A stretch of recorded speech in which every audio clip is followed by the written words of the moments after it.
then the poetry becomes the history, and the history retreats because, well, we're all sons of Ishmael, but they got that from the Bible. But they don't admit that it came from the Bible. They think it came from Muhammad. But Muhammad was told and was reading the Bible. That's why it isn't from an angel. It's from the Bible. And he knows these are the Hebrew genealogies, so he just widens them to all Arabs. So Abraham becomes the father of all Arabs, so we're descendants of Abraham too, according to him. But again, if you did DNA, I'm sure you'd find that wasn't true. Maybe 10% of Arabs would be descendants of this Abraham, if that many. And a lot of them would be Greeks, Canaanites, and other peoples who were conquered by Arabs. Probably the majority would be conquered peoples.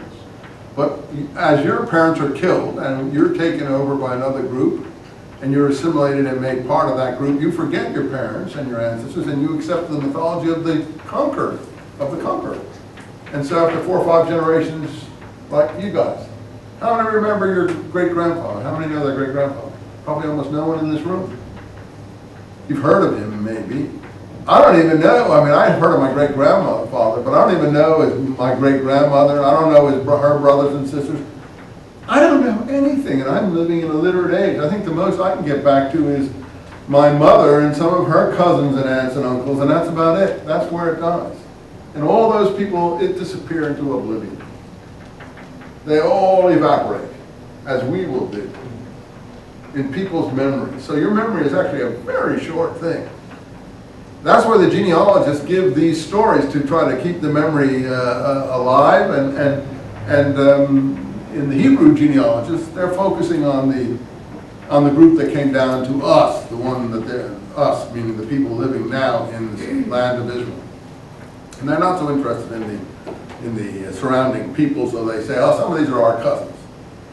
And they give their genealogies too, and by Ishmael they meant Sinai and Midian and the tribes there. In any event, in Isaiah, we have a picture of the Jews. These gradually descending tribal groups that I was trying to explain in these genealogies. First you have Hebrews, who are the Abraham people. Then you have his sons and grandson, Jacob.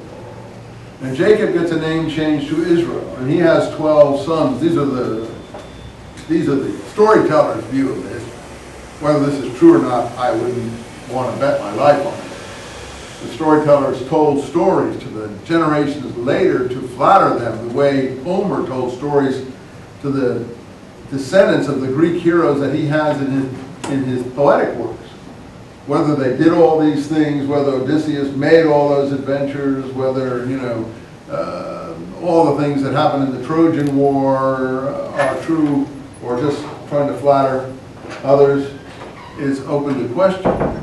So these are the stories, and I said in all my classes, poetry is truer than history. For this period, the storyteller, or the poet, takes the place of the story. You only get real history as you get down into the Greek period, Josephus, and more in our time when we have actual records that we put on computer sheets, films, tape recordings. That's when real history really takes hold.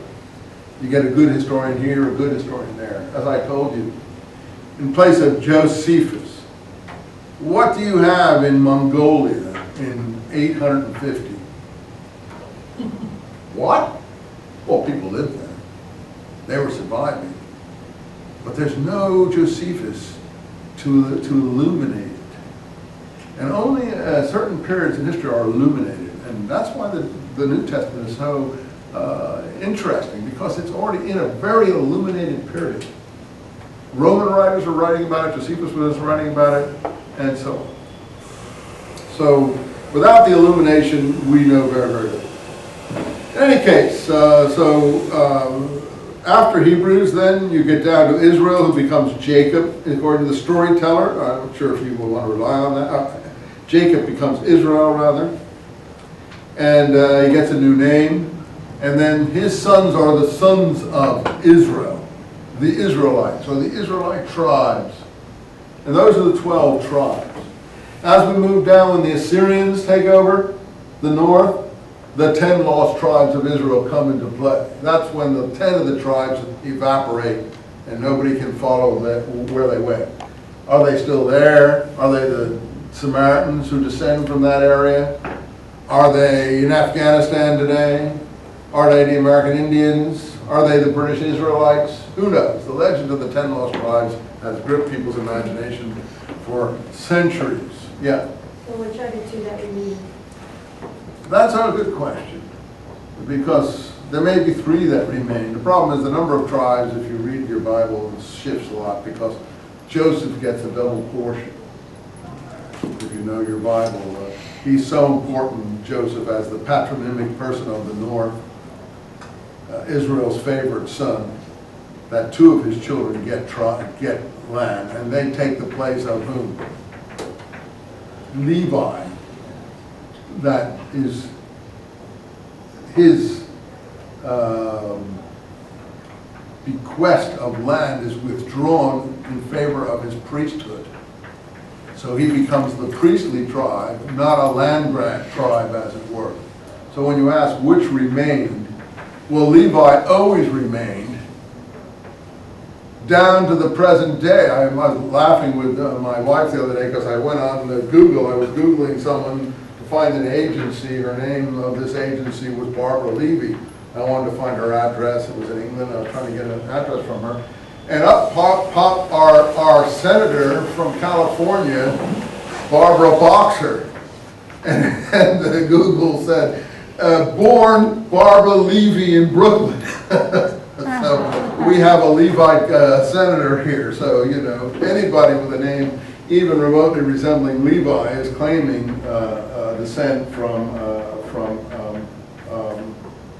the tribe of Levi, the priestly tribe of the Bible. And the inner group of the Levites are who?